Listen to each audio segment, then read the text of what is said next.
On the day I returned to the country, Willow abandoned her husband George, who was gravely ill and bedridden, to come see me. At the airport, her eyes were moist, her gaze gentle and tender like water, and her daughter Emma lifted her sweet, adorable little face, looking at me with hopeful eyes as she said, "Uncle, I really like you. Can you come be my dad?" Behind them, George's face was pale, his expression despondent, his body swaying as if he might collapse at any moment. I bent down with a smile that didn't reach my eyes. I said, "Little one, just because you like me, you want me to be your dad? Then since your mom likes me too, how about I become your mom's dad instead?" Chapter 01. I had a nightmare. After I arrived at the psychiatrist's clinic, the secretary who poured me a glass of water looked at me with concern and asked, "That dream again?"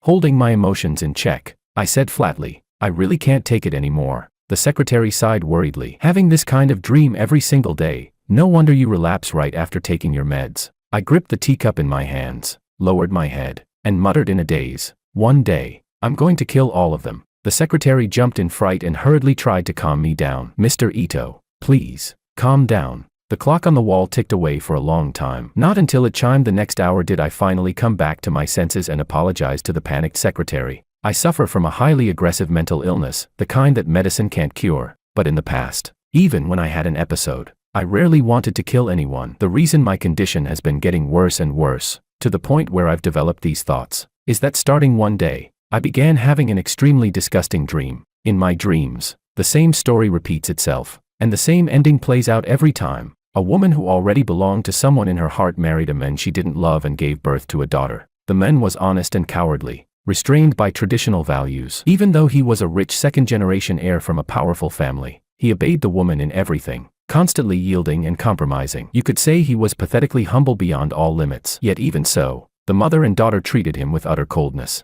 Later, the woman's Prince Charming returned to the country. Old feelings reignited between them, and under constant exposure, the woman's daughter also grew closer and closer to this man. The desperate husband, already bedridden from illness, simply gave up on treatment and committed suicide. Only then did the woman and her daughter suddenly wake up to reality. It turned out that the man was the most important person in their lives, and they couldn't bear the pain of losing a husband and a father. So this deranged woman shifted all the blame onto Prince Charming. She took her revenge on him like a madwoman, destroying his family and ruining his life, until he finally died miserably on the streets. As for her, she appeared to repent for the rest of her life, but in reality, she disappeared beautifully and started a brand new life. My dreams keep repeating this story, and the face of that Prince Charming happens to look exactly like mine. Even the character setup is similar to mine, a rich second-generation heir who went abroad. But I went abroad to receive treatment. Back when I was still in school, I was diagnosed with a mental illness in the literal, clinical sense. It was extremely rare, and even the doctors admitted they didn't really understand it. Their analysis labeled me a hybrid of mania,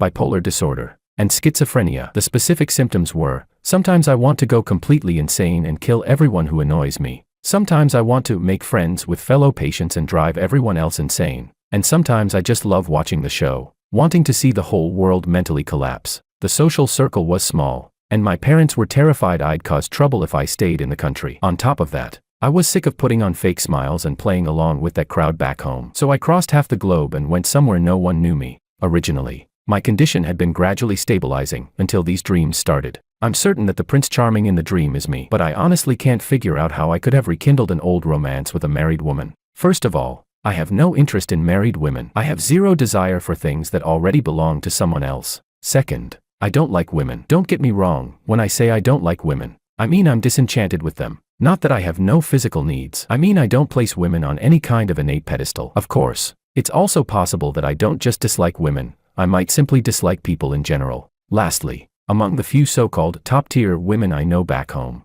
there's no such thing as old feelings between me and them. So who exactly would I be Prince Charming to?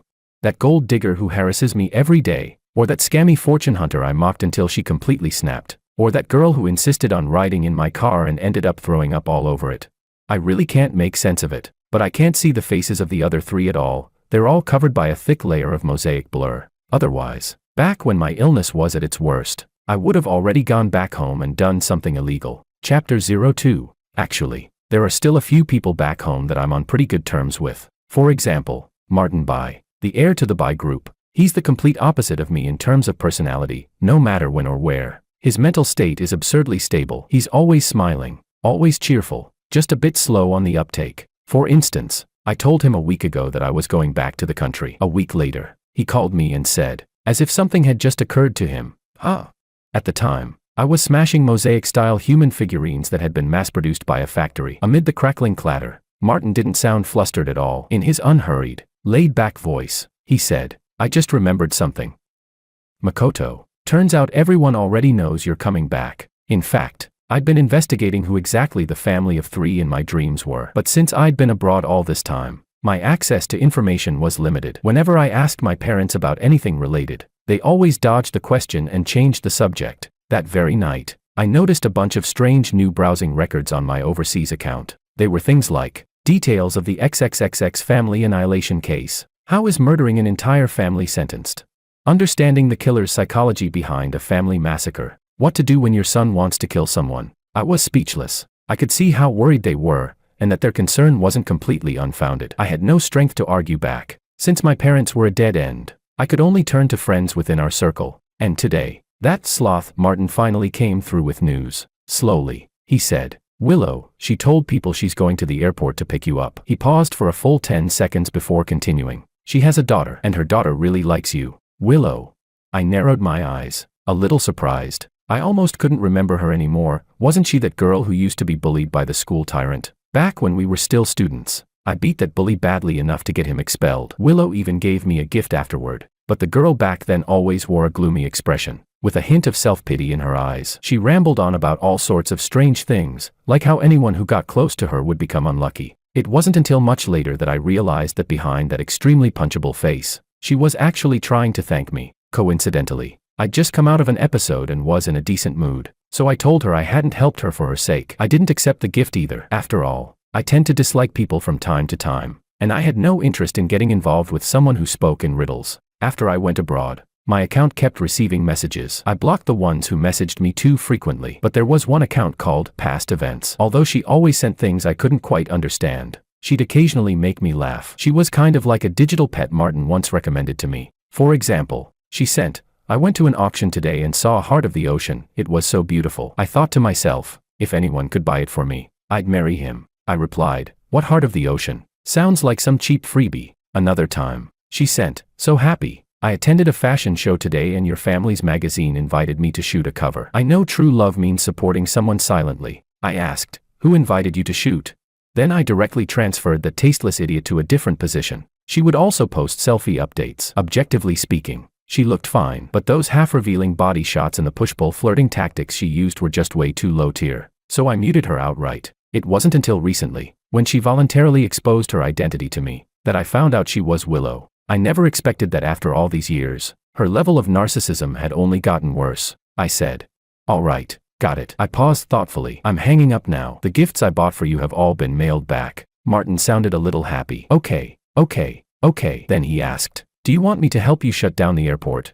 The airport belongs to his family. Of course I knew what he meant. He was worried about a bloodbath, and was offering to help me destroy evidence in advance. To be honest, I really had entertained the thought of punching someone square in the face. But now, I'd come up with a different idea. I said, no need. I'm not really into violence these days. Chapter 03. The plane arrived at the airport on time. Willow, whom I hadn't seen in many years, was waiting for me in a white Chanel-style tweed suit, holding the hand of a little girl who resembled her in the eyes and brows. With a casual glance, I noticed a haggard-looking man trailing a short distance behind them. Oh, Willow's husband, George. After looking into it, I learned that Willow had already entered high society and built a career of her own. Her rise from obscurity to prominence, marrying up into wealth, was entirely thanks to her marriage to George Wang, the heir of a reclusive tycoon family. The Wang family's direct line was down to only Old Master Wang and George Wang. Like the classic provider husband, George supported her wholeheartedly without asking for anything in return. After Old Master Wang passed away,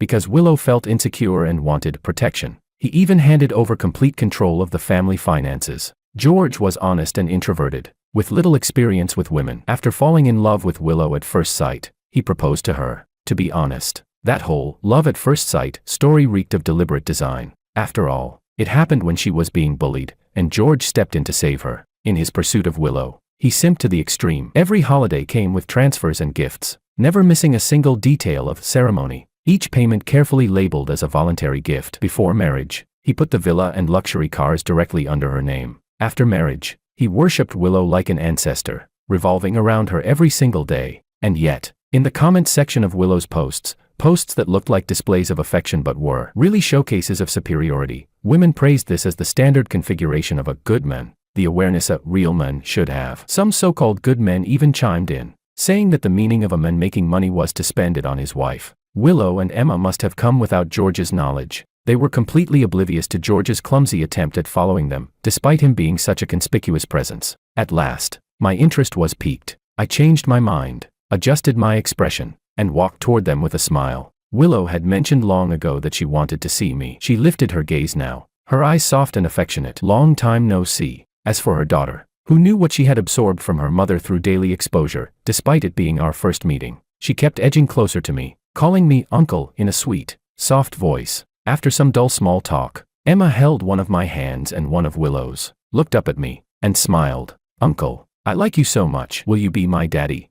The close girlfriends who had come with Willow exchanged knowing looks, nudging Willow with their elbows. I paused for half a beat, staring blankly at the seemingly harmless little girl. Inside me rose a strange sense of recognition, like meeting another patient, mixed with the nausea of having swallowed a fly. At that moment, George stumbled forward a few steps, grief etched across his face, as if he were about to collapse to the ground in the next second, and I finally came back to myself, suppressing the surging anger. Some people argue whether human nature is inherently good or evil, but in my view, human nature, and all behaviors derived from it, are nothing more than facts. Good and evil are judgments imposed afterward by humans. Before being judged, a fact is simply a fact. So for Emma to say something like that, it wasn't a matter of her innate nature. The only possibility was that her mother had been subtly teaching her to say it, day after day. So I kept my smile, lowered my head, and spoke gently. Little one, if you like me, then I have to be your father. Pretending to think for half a second, I curled my lips and said quietly, then if your mom likes me, do I have to become your mom's dad too? The once bustling arrival hall seemed as if someone had pressed the mute button. Willow's sisters, who had been laughing just moments ago, all froze. Confusion surfaced clearly in Emma's grape-like eyes. At her age, she was incapable of understanding the logic behind my words. Willow's expression also stiffened for a brief moment. Even George, who a second ago looked like his entire world had collapsed, had his pupils dilate, his face filled with visibly tangible question marks. Makoto. Willow quickly recovered her expression. Her voice was gentle again, tinged with a trace of infatuation. You haven't changed at all. You still like joking around so much. I replied with a half-smile that wasn't quite a smile. I've never liked joking. What happened within Willow and George's family of three truly had nothing to do with me. But they never should have dragged me into it, forcing me to experience such a thoroughly nauseating ethical entanglement. What did any of this have to do with me? Just because of Willow's ridiculous feelings and trash-tier character, was I supposed to become an intruder in their deformed family and take on the role of the vicious male supporting role? I didn't mind being a villain, but not this kind. Their ending was destined to converge on the same road anyway. Since it would fall apart sooner or later, I might as well tear it apart myself. With that thought, I crouched down and patted Emma's head. Just as I was about to spout nonsense without any burden, a sharp pain suddenly pierced through my skull. My face went deathly pale in an instant, and my fingers dug hard into my palm. This was bad. It was the warning sign of an episode. There was a strong chance I would lose my rationality within a very short time. Willow caught me just in time, as if she had already reached some conclusion. The look in her eyes turned tender and lingering. She explained to me affectionately, I know you mind George's existence, but there's no love between him and me. I was forced to marry him. The only person I've ever liked has always been you, ever since I was 16. My stomach acid surged. I felt like vomiting again. How could someone be shameless to this extent? What did she mean by being forced to marry him? Was someone holding a knife to her throat? She had clearly married him for money, yet now she portrayed herself as the victim, putting on a pitiful act, whitewashing her sordid past as helpless coercion. Absolutely disgraceful. I shoved Willow's hand away, just as I changed my mind and felt like creating some sort of violent incident. George, who had been hiding in the shadows, finally seemed unable to endure it any longer and rushed out. Willow. It should have been a roar, but he sounded as though all strength had already drained from him, his voice barely more than a breath. With reddened eyes, he looked at Willow, who showed no expression beyond mild surprise, and said with a laugh that was almost a sob, Aren't you going to explain anything to me? But in the very next second, Willow said, You actually followed me?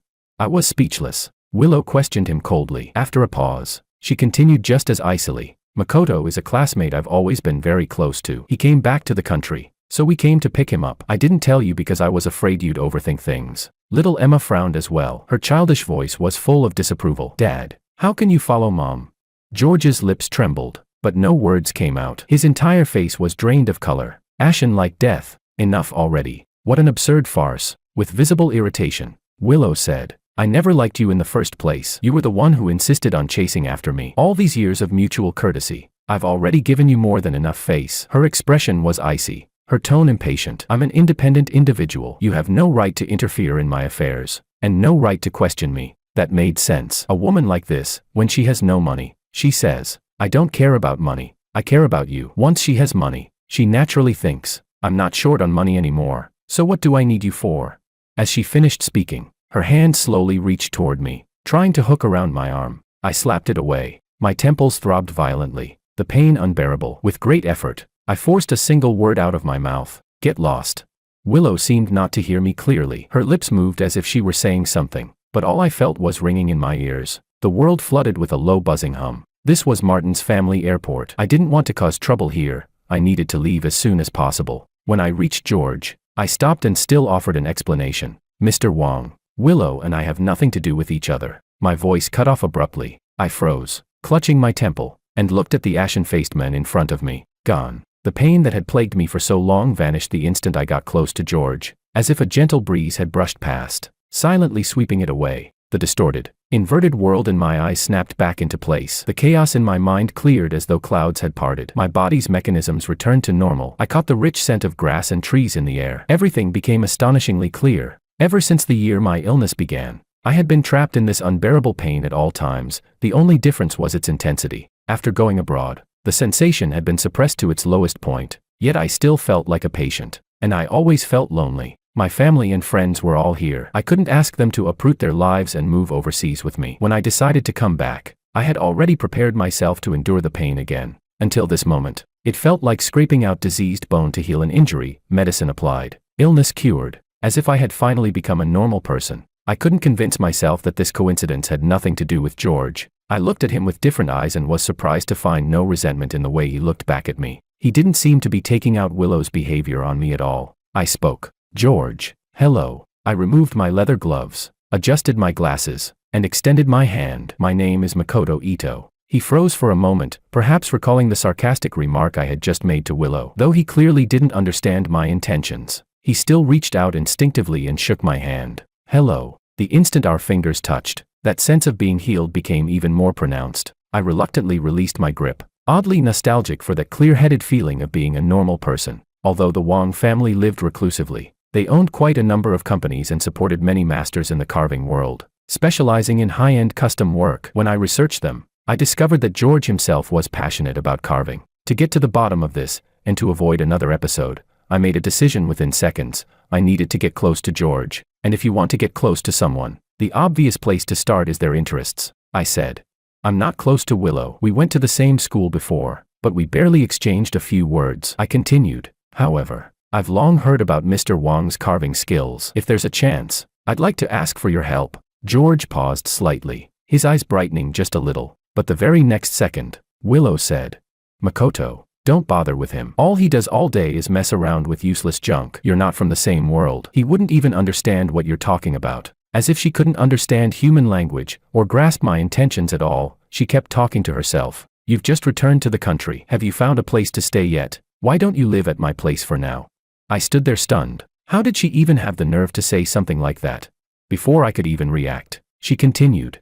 If you think that's inconvenient, you can also stay at the place in the western suburbs. I have a separate villa there too, with maple trees. The environment is really nice. Of course it was nice. That was the Wong family's old residence. I pinched the bridge of my nose, thinking how utterly unlucky this was. Although my decision to return to the country had been abrupt, my family must have already prepared a room for me long ago. What's more, the developer of the western suburbs land was on close terms with my family. My father had even specially built an estate for me there. I shifted my gaze to George. After a brief pause, I said, I heard that Mr. Wong recently accepted an invitation to participate in a program. In my dream, George not only loved carving but also ran an account of his own, a content creator in the handicrafts niche. He usually posted his own works. During the time I was investigating them, I had even liked that account quite often. George often made pendants and charms for his daughter. His craftsmanship was meticulous, and his style was pleasant, so the account gained decent popularity, enough that a parenting reality show invited him to participate. It was a slow-paced variety show. The guests needed to invite 2 people to appear on camera, showcasing their daily lives. George wasn't part of the entertainment industry, but since he and Willow spent little time together, he wanted to use this as an excuse to enjoy a period of peaceful family life as a family of 3. So he mustered his courage and agreed, intending to invite Willow and Emma. Emma was young and playful, more than willing to be on television. Willow, however, refused outright and even blamed him for being disrespectful, accepting the offer without discussing it with her first. In my dream, Willow eventually agreed anyway. But many incidents occurred during filming. George was mocked for having problematic parenting methods, and was even subtly insinuated to be abusing his child, deemed unworthy of Willow and Emma, accelerating the deterioration of his condition. And among the catalysts stirring the pot, there was no shortage of Makoto, the one trying to steal another man's wife. Perhaps because I had calmed down, thinking about the dream no longer made me angry. Instead, I found it amusing. Very amusing, I said. I've been free lately. You can contact me later. I took out a business card and handed it to George. I look forward to Mr. Wong's call. That was an unmistakably blatant hint. Before leaving, I also patted Emma on the head, my tone carrying a deeper meaning. I said, "Don't you really like me, little one?" I curled my lips into a smile. "Believe me, your opinion will change." Chapter 04. George really did reach out to me. Maybe it was curiosity about his wife's Prince Charming. Maybe it was Willow's request. Maybe it was because, just like my investigation suggested, he genuinely had no friends. Whatever the reason, I ended up becoming the person he invited to show up on camera. Willow messaged me too. She wrote, "Makoto, I know you want to build a relationship with Emma. I'll wait for you. For fuck's sake." But since I still needed to get close to George and figure out why Willow could trigger my episodes, I brushed her off with, "Don't overthink it. If you're sick, go get treatment." I didn't block her. I agreed to all of George's conditions. I only insisted on one thing: stay at my place. He agreed. I had people clean up my manor out in the western suburbs. On the day I moved in, George didn't just bring Emma, he brought a whole group of people too. Stuttering a little, he explained, "These are Emma's nutritionist and her private tutor." I just gave a noncommittal, "Oh, my place is huge." As long as Willow wasn't moving in, I didn't care who came. When the season came and the maple leaves turned red, the hills and fields looked like they were burning, like brocade made of fire. I took George out to the courtyard for barbecue and beer. As he ate, he sighed now and then, saying, "So this is what it's like, one person can live this freely." George's complexion was very pale, but against the backdrop of the maple forest, he looked like he had a bit more color. "Emma clearly loved it here too," she said. "Uncle, your house is so big, way bigger than mine." Then she lowered her voice and added, "And it's bigger than the apartment Mom wanted you to live in." After saying that, she looked at me without the slightest burden, as if she didn't realize that those words might break her father's heart. George, however, only gave a bitter smile. I turned back and looked at Emma with a half smile that wasn't quite a smile. "Your mom wanted me to live there?" I asked. "On what grounds?" Emma blinked in confusion. "Huh?" I said. "Is that place hers? Did she buy it?" I spoke slowly and evenly. "No and no, so why does she get to act like she can just let me live there?" Emma froze again. She was too young to understand this, but she also vaguely felt I had a point, so she lowered her little head and wandered off to think. After a moment, George said thoughtfully, "Mr. Ito, you're not quite what I imagined." To my surprise, compared to that day, George's reaction to hearing his daughter say something like that was much calmer. I asked, "And what did you imagine I was like?" He said, "Well, there are parts you got right." George Wong smiled. "After all, you're the one Willow thinks about every day." "Mr. Ito, you do look extraordinary." I pinched the bridge of my nose. "Mr. Wong, you treasure her like she's priceless, but I have zero interest in her, and I have no intention of wrecking your family," I said bluntly. "I've barely spoken to her. After I returned home, I never contacted her. This whole thing is her one-woman show." After saying it, I regretted it a little. Ever since I started having episodes, I'd gotten used to doing whatever I wanted. I'd practically forgotten how normal people talk to each other. Of course, the real reason was that I couldn't stand how shamelessly he was acting like a simp. I was just about to patch things up with a couple of words when I saw George shake his head. With an awkward smile, he said, "I know. It's just Willow has always liked you." I let out a cold laugh. "You think that's like?" I said. "The Ito family has a solid foundation. It's not surprising she wants to climb onto me, because for a woman, marrying into the right family is the best tool she can use." I spoke without emotion. "Wasn't it the same with you, Mr. Wong?" It was as if someone had struck George with a heavy bell. He stared at me in a daze. What I said wasn't wrong, Willow's so-called feelings might just be a gorgeous cloak a selfish person drapes over herself, while underneath, it's crawling with filthy lice. If she could use the Wong family as a step-by-step ladder upward, how could everything she did not be driven by profit? A person's emotions can't swing that wildly. From my perspective, when I dissected what she did in the dream, it made me feel like she was a black widow, someone who kills her husband to cash in. Would she really obsess over me for years just because of one fleeting impression from her girlhood? If it was love, then why did she marry George? Why did she selectively ignore the fact that she was cheating? Why did her demeanor change completely after George died? Why did she spend all those years carefully shaping her public image? Why was it that, after successfully obtaining the assets of both the Wong family and the Ito family, she could appear to suffer for the rest of her life, yet sit on tens of billions in wealth and die peacefully of old age? Was she really in pain? In her heart, she was probably ecstatic. She took all the benefits for herself, and in the end still forcibly molded herself into the image of a poor, love-brained woman who was just deceived by a scumbag. Believing her would be less believable than believing I'm the first emperor of Qin, I said.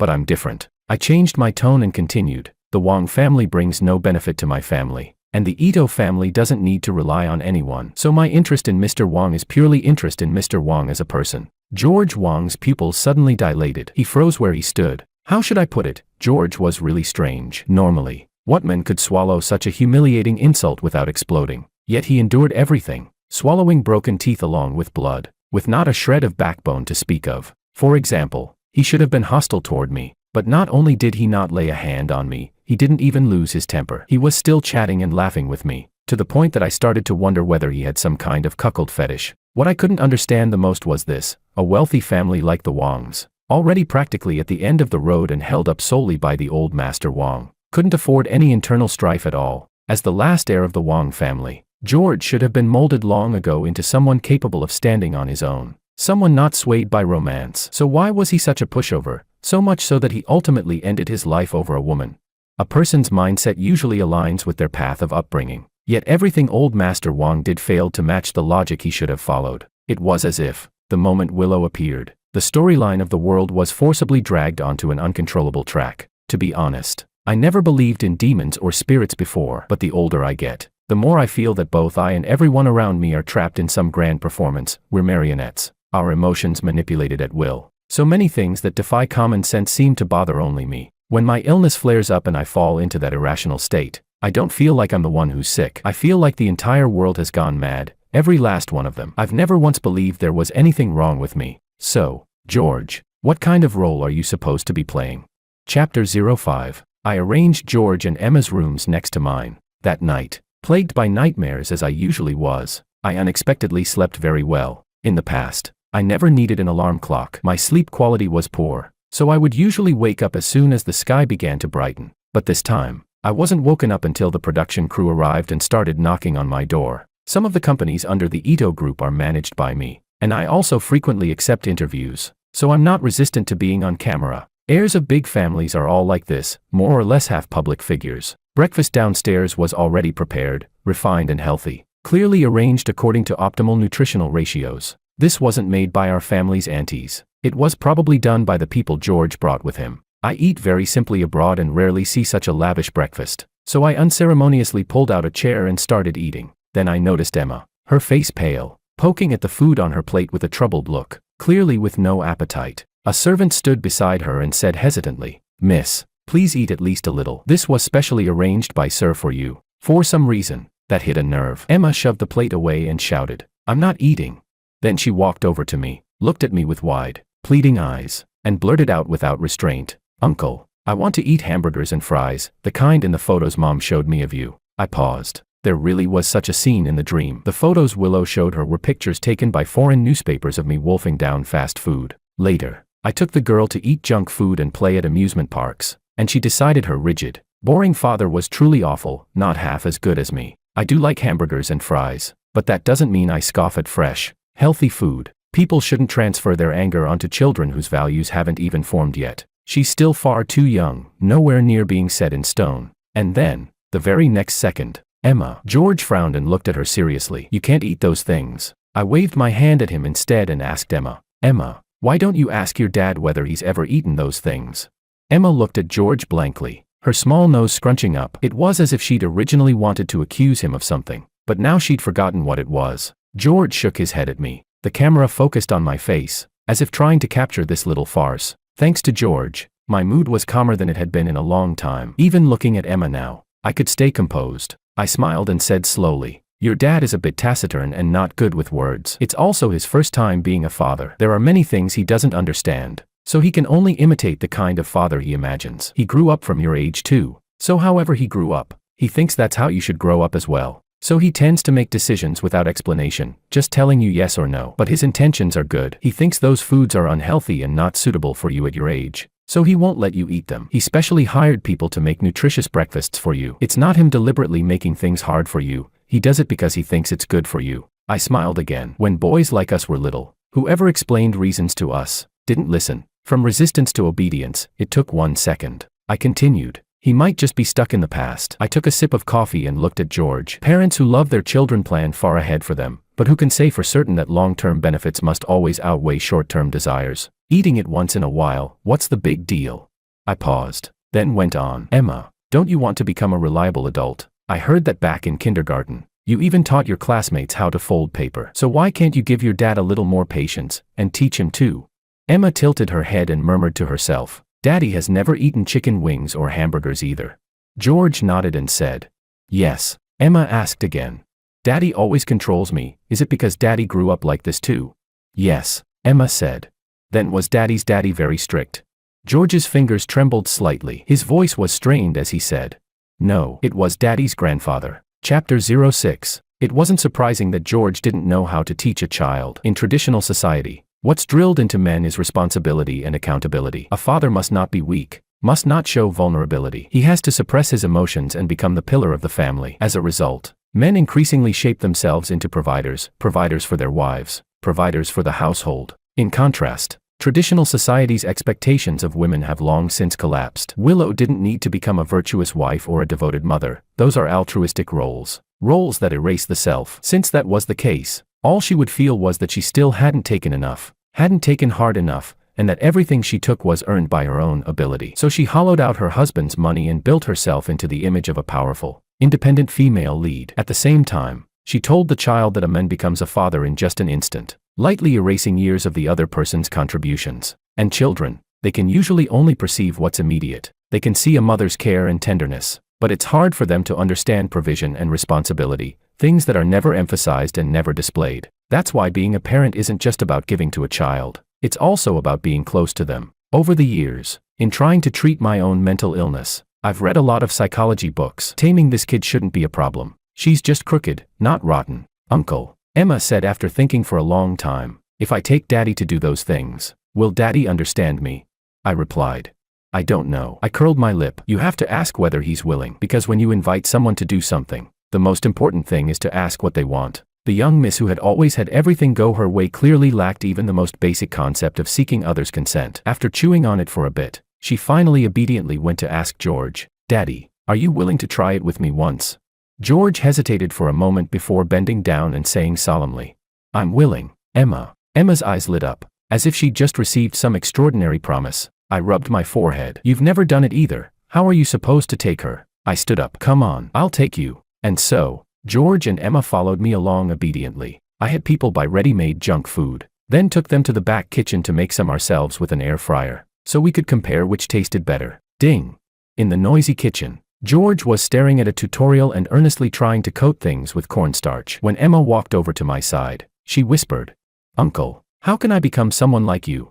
It seemed Willow spoke quite highly of me on a regular basis. Emma's trust and fondness toward me were absurdly high. I asked in confusion, "Why do you want to become someone like me?" I narrowed my eyes. "Didn't your mom tell you I'm a mentally ill person?" The term mentally ill was clearly beyond Emma's range of understanding. She said, "I think Uncle is amazing. I can't understand everything you say, but it sounds like it makes a lot of sense." After a long pause, she looked up at me dully and asked, "How do I learn so many principles?" I froze. That sensation, the feeling of having some internal lesion removed, that cleansing feeling that made me feel renewed, came back again. This time, its source was the little girl in front of me, only a few years old. I asked Emma, "What? Your mom didn't teach you?"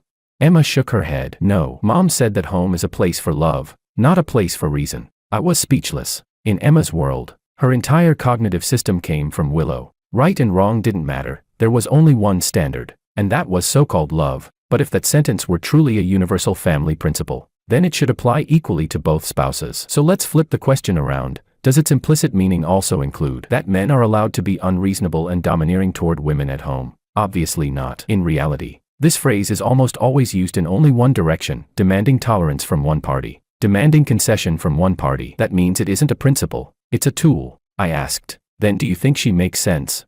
This time, Emma hesitated for a long while before lowering her head. Her voice grew even softer as she said, I don't know. That was normal. The values her mother had instilled in her were already deeply rooted. But if she could interact with more people and access more information from the outside world, she would eventually discover that the normal world contradicted what she'd been taught. Emma was a smart child to begin with. It was just that under Willow's influence, she felt that Daddy shouldn't be the way he was. So she chose to abandon Daddy, and instead chose a new father who fit the image in her mind. That person was me. But right now, what I find even more interesting is this. Letting her abandon Willow after she learns to tell right from wrong, and choose a new mother who truly fits her inner understanding. Willow isn't qualified. She's not worthy. Besides, I also want to verify whether the factor suppressing my episodes has something to do with Emma. I asked, so tell me now, which fried chicken tastes better? I held the bowl and picked up 2 pieces for her. After tasting them, she pointed at one without hesitation. This one. I smiled. Your dad made that. I took a bite myself. The crispy, fragrant crust shattered, and the tender juice of the chicken instantly flooded my mouth. I didn't hold back my praise at all. Smiling, I said, your dad's actually pretty talented. He gets it as soon as you show him. It was as if Emma was, for the first time, really looking straight at her father's abilities. She nodded thoughtfully and said, Daddy is amazing. I asked, so do you think your mom is reasonable now? I continued, that's not something I can tell you. You're smart, you'll have your own judgment. Just like how you distinguished between these 2 pieces of fried chicken. That afternoon, when I took the little girl to the amusement park, I handed her a tissue and gestured for her to wipe George's sweat. He'd just been carrying her on his back to play on the climbing net and was drenched. I said, Lesson 1 of growing up, I told Emma casually, like talking to a friend, is understanding your father, because besides you, he has no one else. Think about it, doesn't Daddy only have you as family? Emma turned her head and looked at George, who was covered in sweat. He was panting from exhaustion, yet his eyes were bright. He even asked, Emma, do you want to play one more time? That was a version of Daddy Emma had never seen before. She stepped forward to help wipe the sweat from him, and in that very instant, the light of the sky seemed to flare. It was as if someone had blown away a thin layer of gray dust from my world. Everything became clean and bright. So that's how it is. I stood up and said, you're a smart child, Emma. I believe you can see it, and you'll figure it out. So that's how it is, I said. When you find your answer, then come back and learn reason from me. Chapter 07. Just like that, the recording of the first episode came to an end. George and Emma went home. I returned to my own place as well, planning to stay with my parents for a few days. But that very night, Martin showed up uninvited. When he knocked on the door, he was already cursing me out. Well damn, you little shit, so you're back and you didn't even come find me, he said. I've been waiting for you for days. I looked at the suitcase in his hand and said, no. I was actually planning to call you over tomorrow. We have all your stuff at my place anyway, why bring luggage?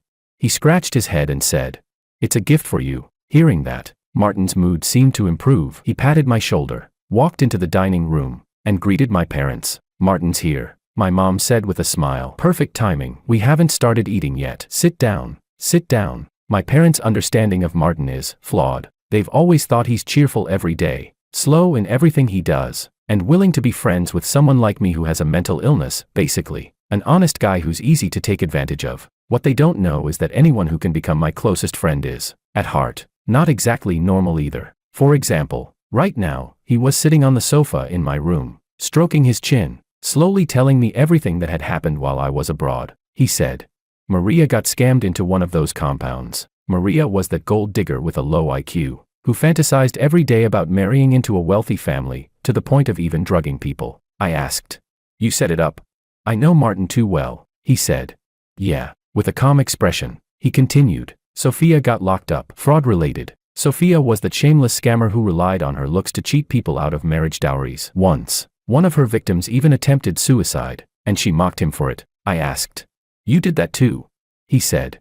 Yeah, he went on slowly. Oh, and Luna, she got caught in an anti-prostitution crackdown. What? Luna was the girl who once vomited in my car, he said. That one wasn't me. One day she suddenly sent me a price quote, probably sent it to the wrong person. Anyway, I just reported her for prostitution. I couldn't hold it in and burst out laughing. I asked, "You cleaned everything up properly, right?" I said with some concern. "Don't get yourself dragged into it." "Yeah." He nodded. "I forgot before. I just remembered now. So I'm telling you." Martin reacts slowly. "And he also has severe memory problems." I asked, "Why go after them?" I said with some regret. "You should have waited for me to come back and deal with it myself." He said, "Your business is my business." I sighed helplessly. "But all this probably makes your memory even worse, doesn't it?" I said quietly. "Martin, since coming back, my condition has improved a lot, but I've also suddenly realized many things." He frowned and cut me off immediately. "Makoto, you're not sick." His voice was low, steady, and firm. It dispersed the chill rising in my chest after I'd begun to glimpse the truth. I continued, "I never understood before why I suddenly developed this illness. Or you, why your memory suddenly got so bad. Why your reactions slowed so much." Only after a long while did Martin show a slightly puzzled expression. I said,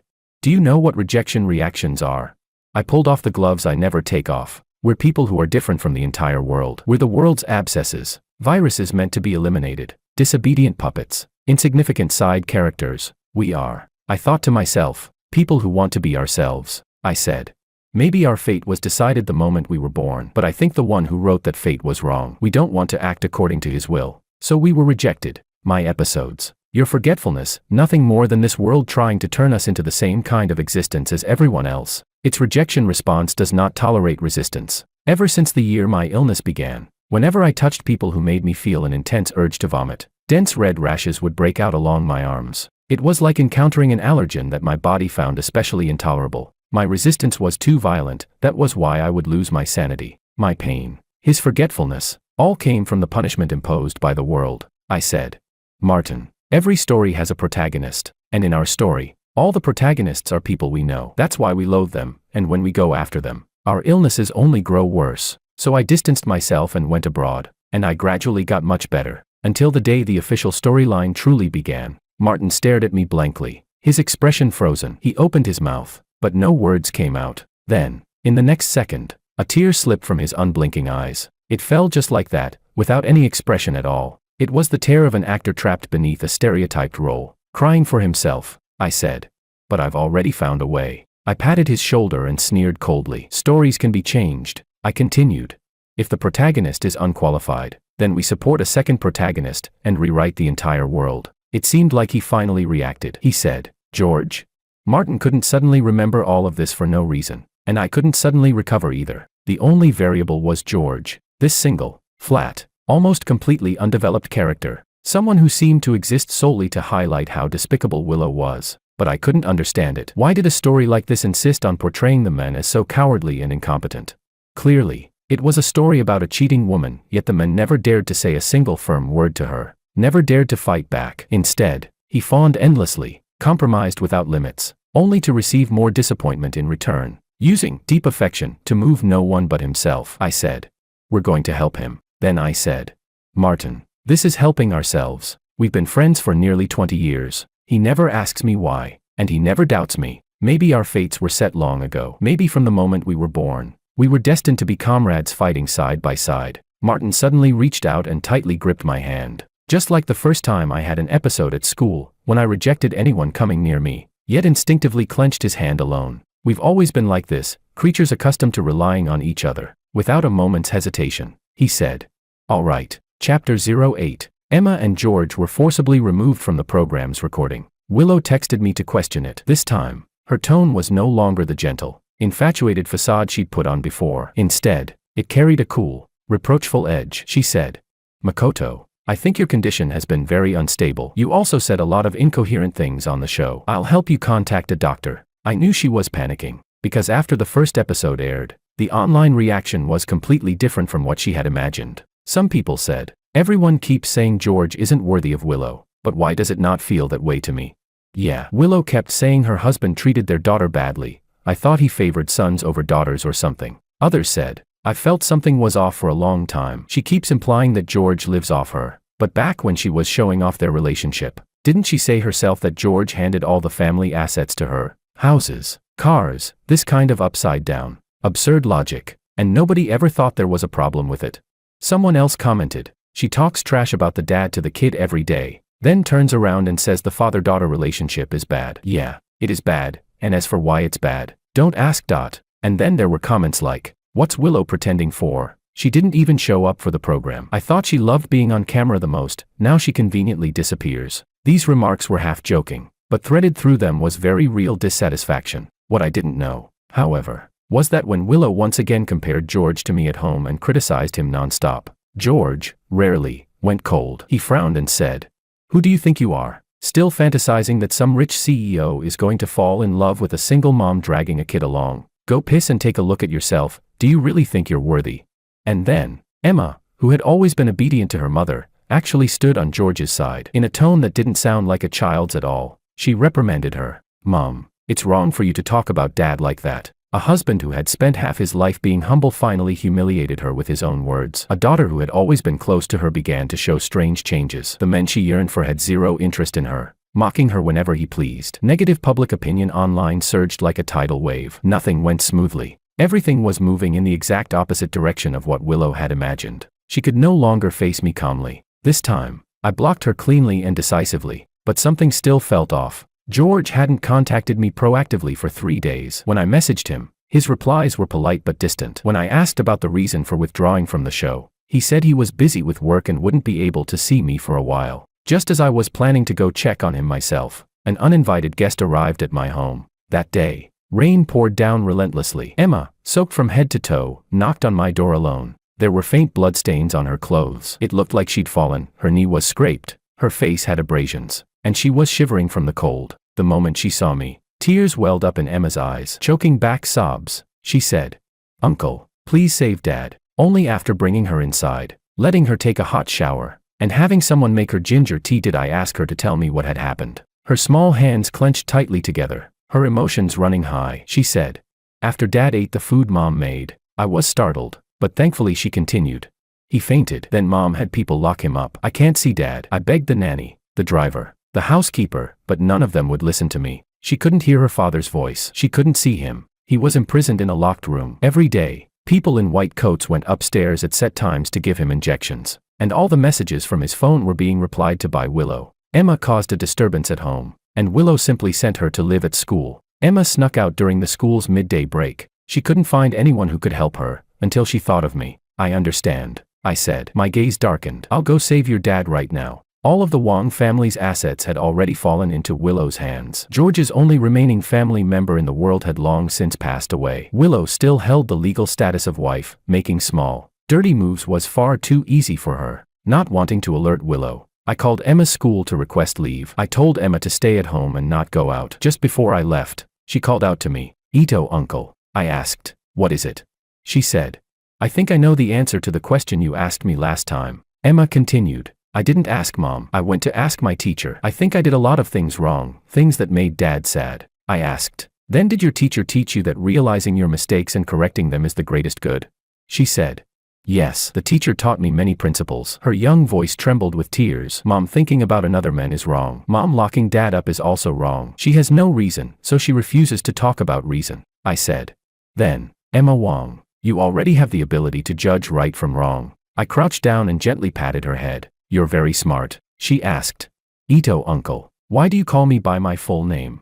I said, "Because in my heart, you will always grow up." Chapter 09. I hadn't expected Willow to go this far. She really was arrogant to the extreme. Unlike her, I've always stayed within the law. I couldn't just barge into their house. I had to think of another way. Martin delivered a crucial piece of information in time. He said, "Makoto, Willow hired a foreign psychiatrist." He hesitated. "If the evaluation report comes out." I was momentarily stunned, then let out a cold laugh. "So that's where she got the inspiration, from me." George obviously doesn't have any mental illness. She just wants him to have one. Faking a psychiatric evaluation report would be absurdly easy. Once such a report is made public, with no one left in the Wong family, Willow would become George Wong's sole legal guardian. She could freely control all marital assets and strip George of every basic right as a normal person. She might even gain a good reputation for devotedly caring for a mentally ill husband. By then, I truly wouldn't be able to see George anymore, let alone help him. I gritted my teeth and said, "That's vicious."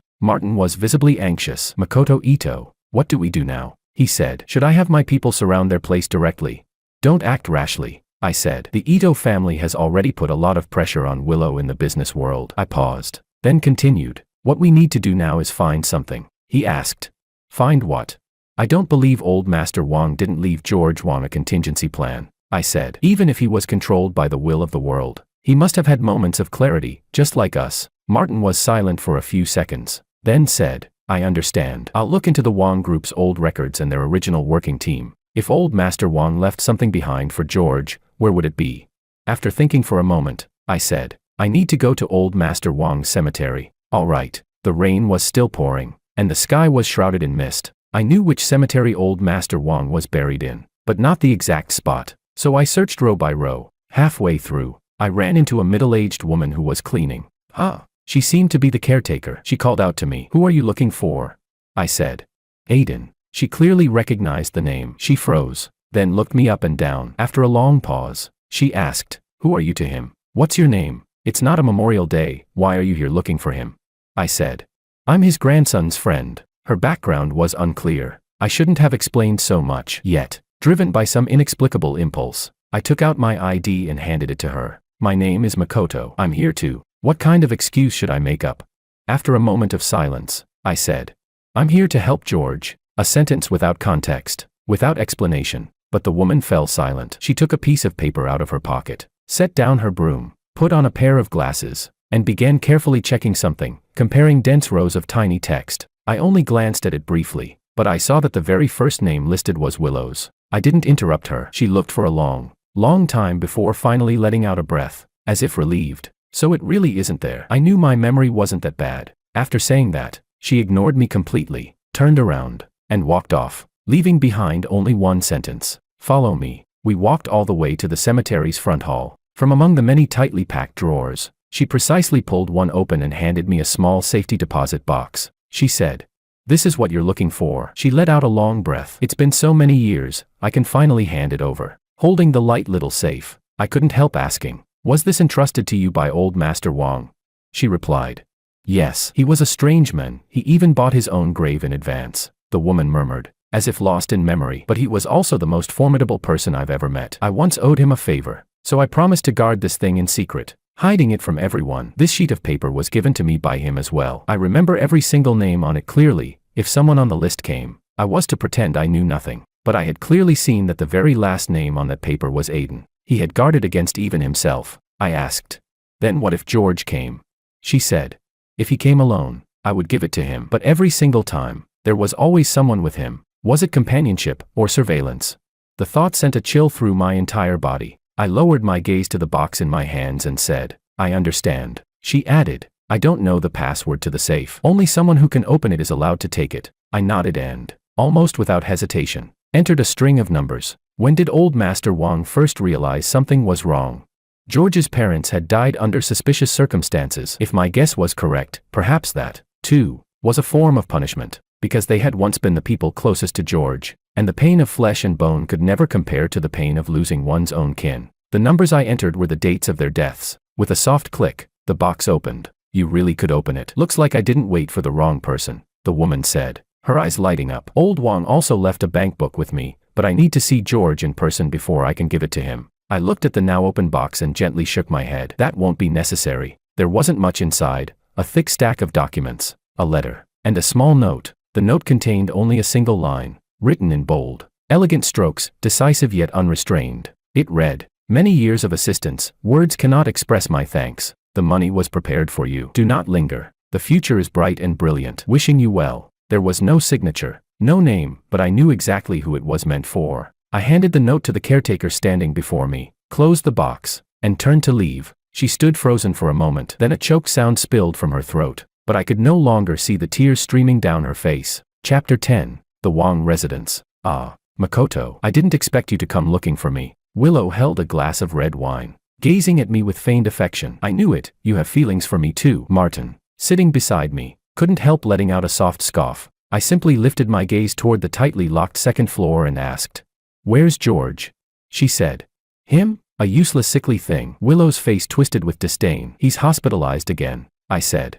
You don't need to put on an act with me. I smiled without warmth. I'm here today to take someone back. Willow narrowed her eyes slightly. The stabbing pain in my head flickered in and out. Smack. I threw a thick stack of documents onto the table. I said, "These are records of your past illegal embezzlement of company assets." Another stack landed on the table. I said, "These are your company's previous financial statements. The tax evasion is quite serious." Another stack. I said, "This proves that George holds a shareholder position in the Orange Group." Another. I said, "This is the missing transfer agreement for Wang Corp. You never found this, so George Wang is still the head of the Wang family." The final stack. I said, "And these are George's medical records from childhood to adulthood, certified by authoritative institutions, normal intelligence, sound mental health." Compared to this level of documentation, the psychiatric evaluation you were preparing is laughably fake. You didn't expect this, did you? That family doctor who's handled your annual checkups uploads these records every single year. Martin calmly slid a USB drive across the table.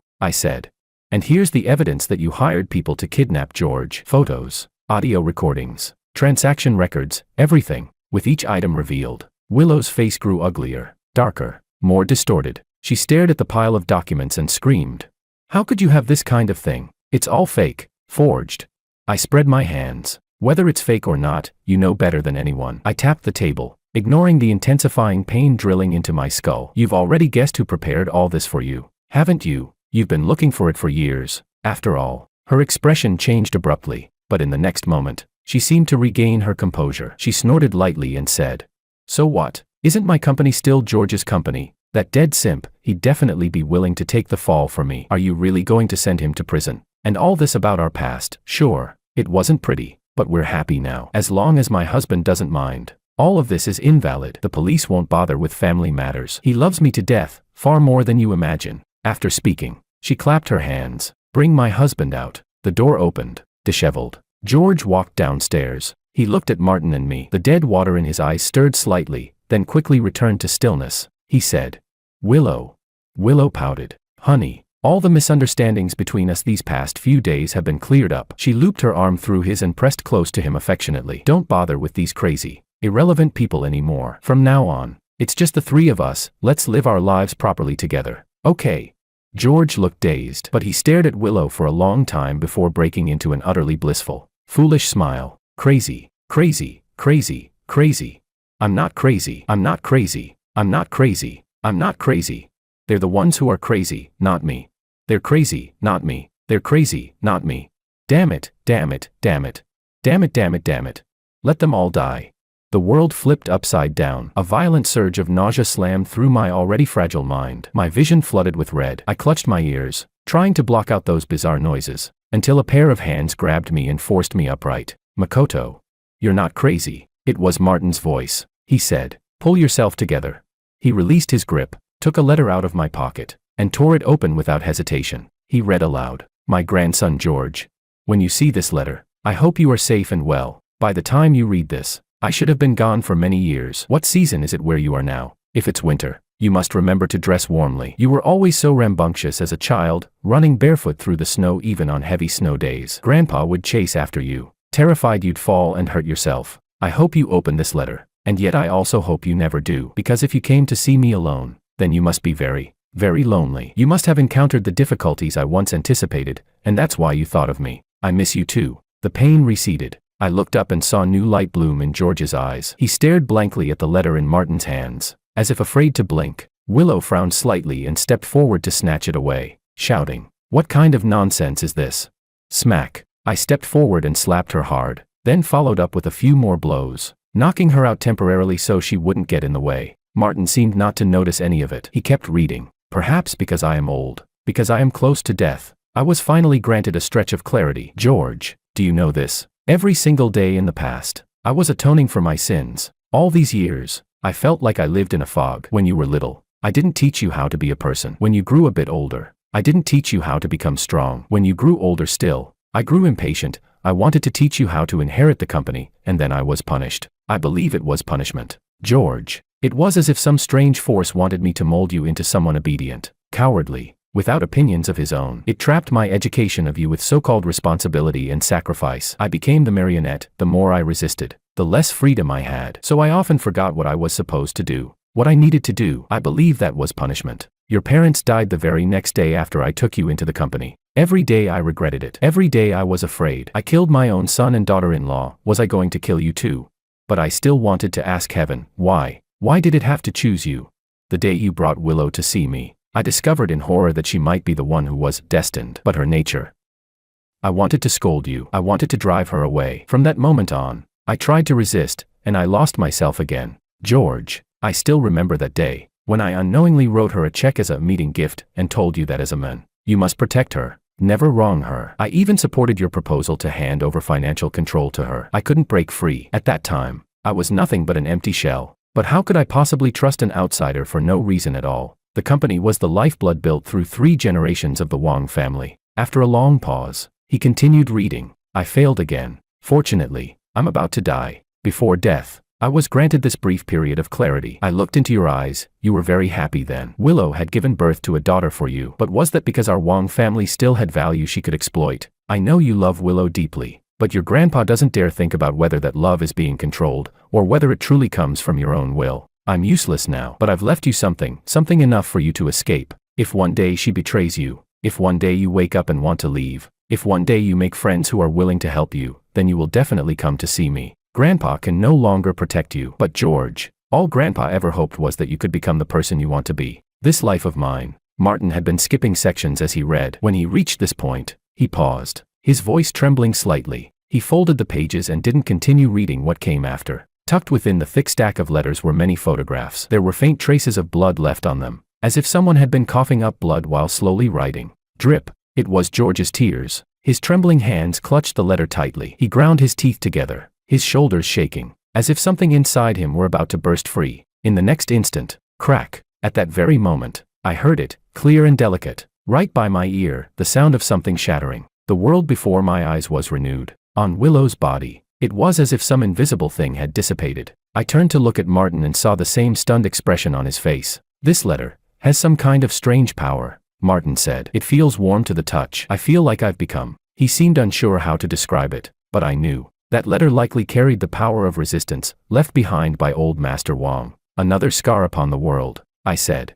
We succeeded, Martin. The story had changed. Chapter 11. With years of criminal evidence firmly established, Willow was sent to prison. On the day of the trial, George, the plaintiff, wore a crisp, well-fitted suit. Calm and methodical, he submitted the indictment and evidence materials. Martin and I sat in the gallery. Beside us was Emma, wearing a new dress. She whispered to us, "Daddy looks so handsome." Martin leaned over and whispered to me, "So, does that mean she won't be able to take the civil service exam in the future?" I was speechless, but Emma heard him. She turned to us and said seriously, "Mom did a lot of wrong things, so she has to be punished. I also did a lot of wrong things before, so I should be punished too." After saying that, her expression grew conflicted. I asked, "What's wrong?" She puffed out her cheeks and said, "Mom is still Mom, but if I don't want this Mom anymore, does that mean I'm being unreasonable?" Martin replied solemnly, "You only need to be reasonable with people. Willow doesn't really count as one, so you don't need to." I couldn't help it. I laughed again. Even in such a serious setting, Emma's eyes sparkled. "Then, can I not want her anymore?" She blinked, thought for a moment, and said, "She did too many bad things, and she was the one who didn't want me first." I said slowly, "That's something you need to ask your dad. Let me teach you a second thing. When you don't know how to make a decision, ask your dad." She nodded obediently. George has recently taken over the family business and has been completely swamped. Thankfully, Martin and I have been helping him. Of course, he didn't take our help for free. Not only did he give us shares, he also gifted us 2 wooden sculptures. They were both carved by his own hands. He'd only recently picked up the craft again, yet he'd already befriended several masters and gained some recognition. I couldn't really tell how good the craftsmanship was, but my dad's eyes lit up. He placed them in the main hall and declared with absolute confidence that they were works by a master and would definitely appreciate in value. Emma chased after her dad to ask again about not wanting a mom. I don't know what they talked about, but suddenly she turned back toward Martin and me, her delicate little face breaking into a radiant smile. After court, we went to George's new home. The cook was off that day, so dinner was barbecue, this time made by George himself. Emma squatted nearby, diligently washing vegetables. I crooked my finger, and she ran over. I asked, "What did your dad say to you?" She said, "Daddy said he's planning to invest in making a show. If there are 4 guests per group, then we can film the 4 of us." Martin bit into an apple. "That's not what we're asking. We want to know, did your dad give you an answer to that question?" Emma tilted her head. He did, she said. Daddy said it's okay not to have a mom, because, she added proudly, I'll have 3 dads in the future. Oh hell, I froze. I said, you can call me Godfather, but you have to call Martin Big Brother. Martin nodded. Then, a moment later, he reacted and snapped. No drinking for you tonight. You're sitting at the kids' table. The sky after we left the courthouse was gray and overcast, but we walked quickly, against the flow of people, walking out from beneath the heavy clouds, until at last we stepped onto a road bathed in sunlight.